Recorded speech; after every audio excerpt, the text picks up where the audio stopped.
Hello, everyone. We are the Friends School of Baltimore student group that recently returned from Bishkek, Kyrgyzstan.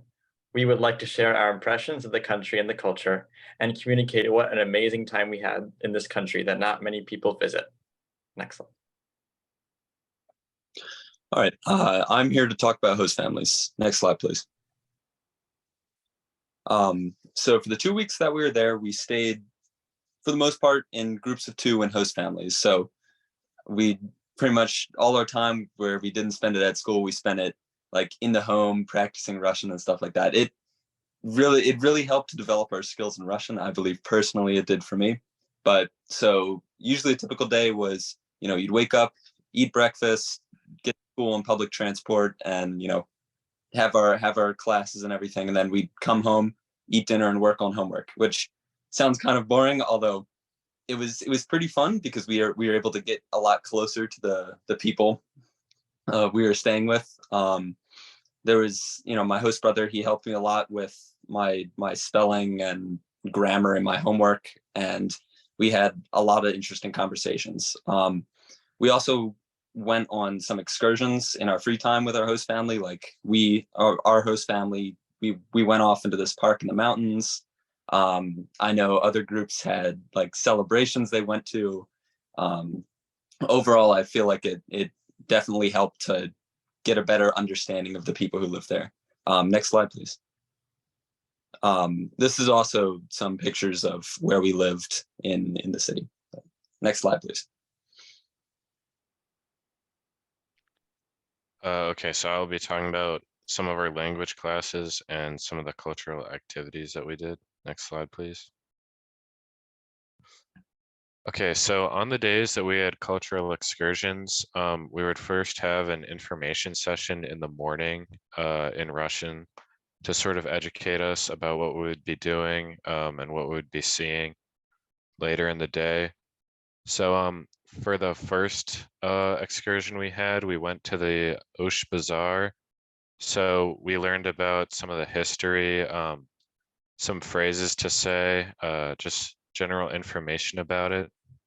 And these lessons would either be in a big group or in separate classes with teachers from the London School. All right, next slide, please.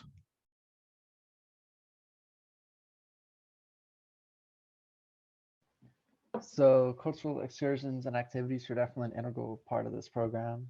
And I can say that it definitely added a lot to our time in Kyrgyzstan. I think we spent so much time connecting what we learned in the classroom setting to outside of the school walls. So you can see here in the top left corner, that's from when we as a large group, along with some of our tutors, went to karaoke at a local place. So that was really fun, singing songs in both English and also in Russian. And then at the bottom left, you have a time when a Kyrgyz traditional musical group came to the school and performed. And we even, after they were done performing, we even got to play it ourselves a bit. So that was something really fun and a great way to learn about the local culture and history.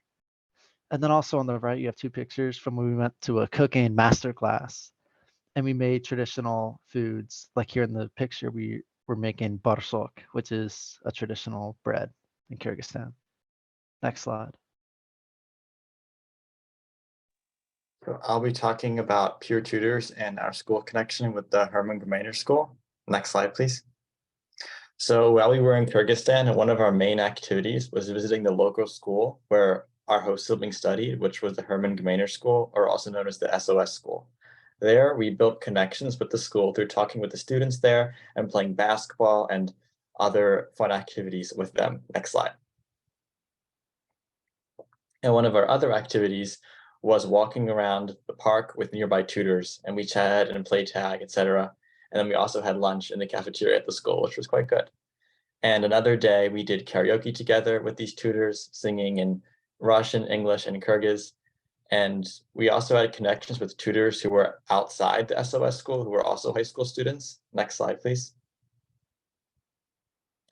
And we would normally meet them after our activities and after our school day and talk about what we did and participate in certain cultural activities together. So for example, one day we learned about sports and played a traditional Kyrgyz game called Akterek Gukterek, which basically the group of us had to hold hands and a person from another team would run across and try to break the links between us. So that was a fun kind of team building game. And then after that, we went to the movies with them and saw the Russian movie Shazam. Actually, it was not Russian. And so next slide, please. So I really enjoy being able to make bonds and friendships with the tutors and school students in Kyrgyzstan. And I thought it was easy to make connections with them because many of them knew our host siblings. And they really challenged me to speak Russian all the time. And I feel like my Russian improved a lot after talking to them. And by the end of the trip, I felt very comfortable talking to them for the 2 to 3 hour period that we spent together. So making connections was definitely one of the best parts of the trip for me. Next slide.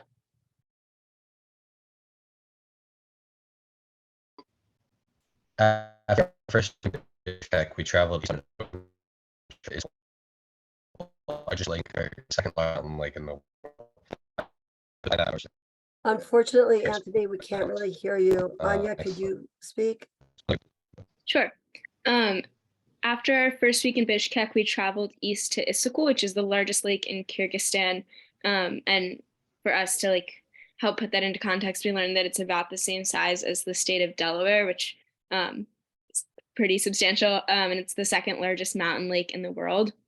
The drive was roughly 5 hours through the Kyrgyz mountains, which was really beautiful. And we stopped at the Varana Tower, which dates back to the 9th century. At Issyk, the water was super bright and the lake was surrounded by these super tall snow-capped mountains. Pictures definitely don't do it justice, but everyone was really excited by how beautiful it was. And then as soon as we arrived, we went horseback riding along the lake, which was really fun and a cool way to connect the historical, cultural learning we had done about nomadic times with an activity. And then we went to home in the village and made souvenirs. We drove a bit more and then ate dinner together at a different home also in the village. Afterwards, we split up and went to our various host families. Some families, mine included, only spoke Kyrgyz, which made communication difficult, but I don't know, we were still able to observe a lot, which was really cool. And yeah, observing their ways of life were definitely super different from ours here in the States, but different even from life in Bishkek. The next morning, we ate breakfast with our host families and then departed the village. And on our way back to Bishkek, we stopped at a waterfall in the mountains and went on a short hike and then drove the rest of the way back. Next slide.